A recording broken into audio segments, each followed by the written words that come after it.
Dis-moi, Oui? c'est tes affaires que j'ai retrouvées à l'entrée de ma chambre? Ah oui! Mais t'as vu, j'ai réparé ton armoire. Ouais, sympa. Bien. Maintenant, je vais m'installer au bord de ton lit.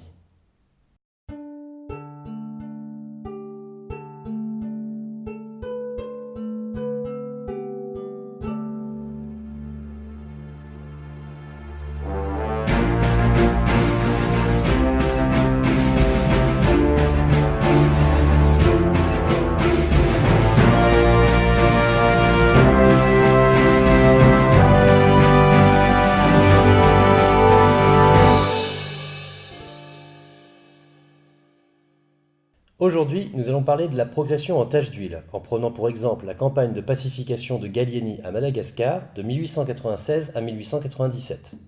On pourrait la faire durer jusqu'en 1905, mais on y reviendra. Mais pour y venir, il nous faut commencer par expliquer comment Madagascar est devenu un protectorat français. Mais rapidement, hein. Jusqu'en 1880, Madagascar, surnommée la Grande Île, est dominée par le royaume Mérina, qui joue avec les rivalités entre puissances européennes pour éviter de subir le même sort qu'une bonne partie de l'Afrique. Mais en 1880, les républicains prennent le pouvoir face aux monarchistes en France. Ah oui, alors en fait, la Troisième République a failli être une monarchie parlementaire. Mais bon, passons.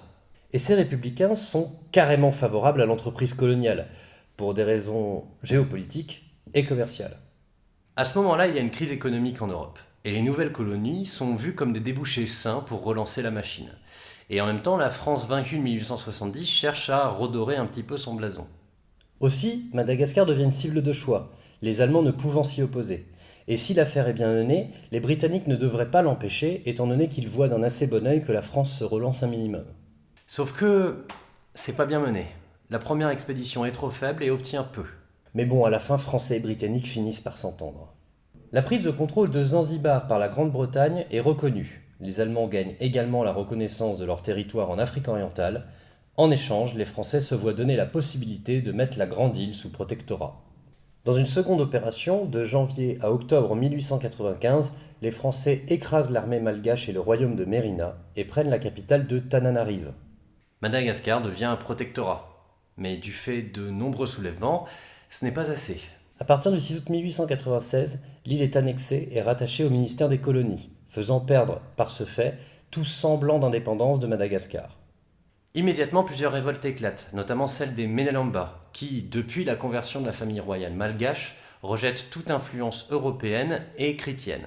C'est alors qu'est envoyé le général de brigade Gallieni, qui est fait gouverneur général.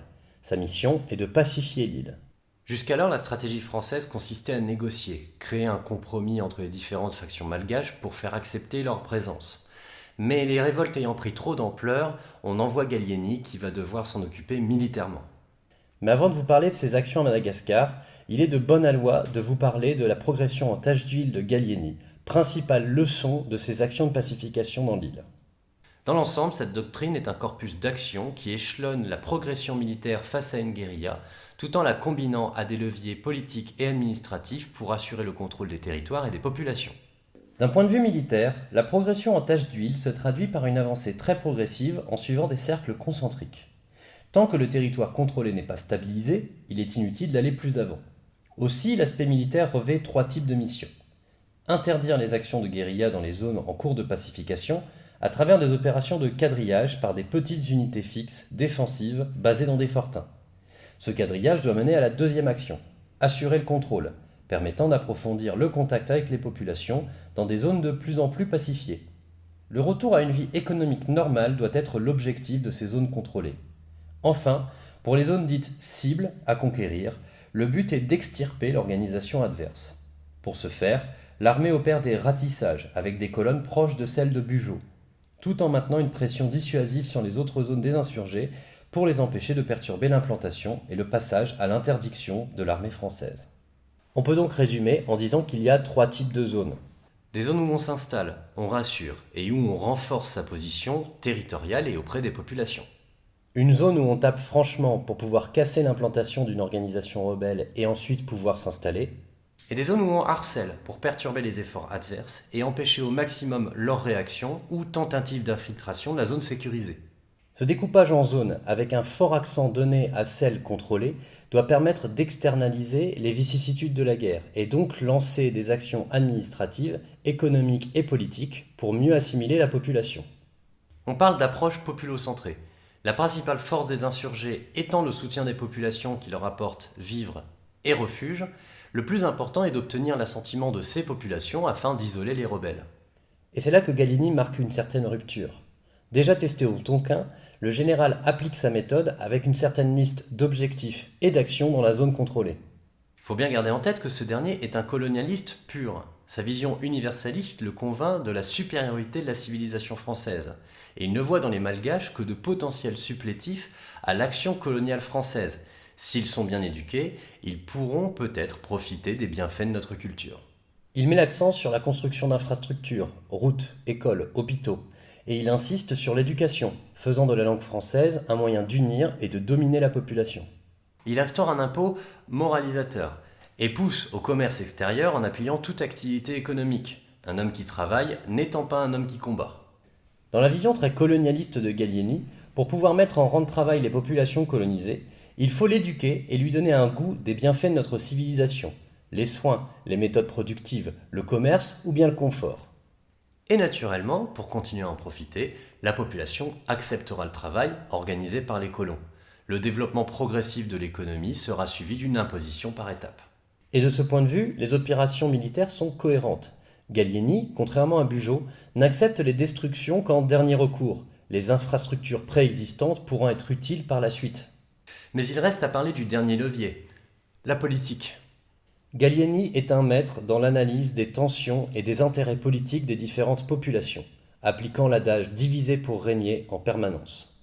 Il détermine quelles factions étaient dominantes ou dominées, pour savoir lesquelles sont plus intéressées par le renversement induit par l'arrivée des Français. Il découpe l'île en régions, selon une politique raciale, cassant tout possible front commun. Tour à tour, il isole chacun de ses adversaires, faisant de ces révoltes des luttes pour des intérêts spécifiques. Et c'est avec l'ensemble de ces outils que Gallieni va pacifier l'île en 2 ans, puis faire face à un ensemble de révoltes en affermissant toujours plus l'emprise française. Penchons-nous-y, voulez-vous ?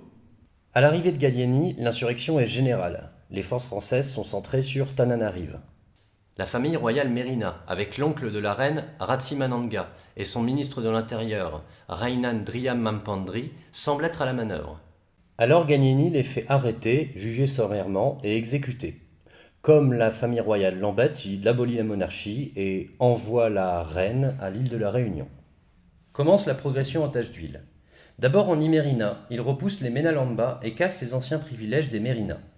Grâce à son approche populo-centrée et politique, il obtient soutien et renseignements qui lui permettent de progresser et même d'obtenir la reddition du chef des Menalamba. Dans l'affaire, une colonne massacre les habitants d'Ambiki, créant un nouveau soulèvement dans l'ouest par les Sakalava. Sûrement une exaction réflexe des troupes françaises, peu de chance que cela ait été voulu par Gallieni. Mais l'insurrection doit être matée. Les Français se tournent vers les Salakava ainsi que le Ménabé.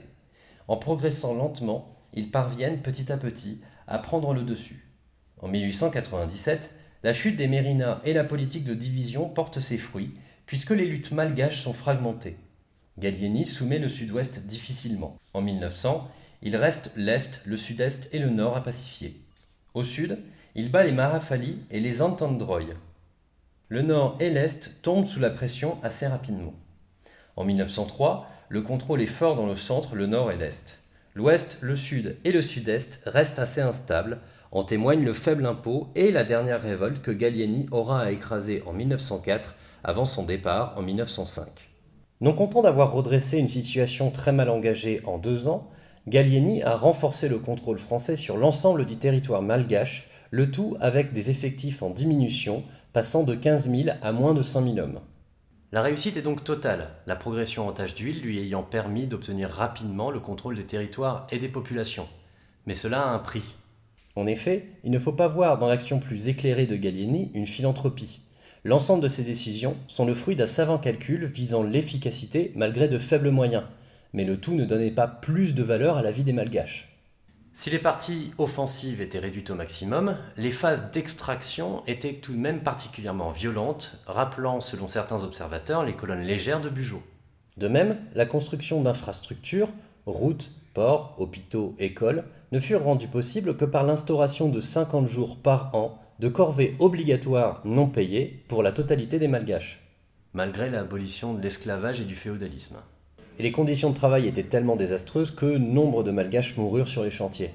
À tel point que les colons ont demandé expressément à Gallieni d'arrêter de construire des routes de peur de bientôt manquer de main-d'œuvre pour leurs propres projets.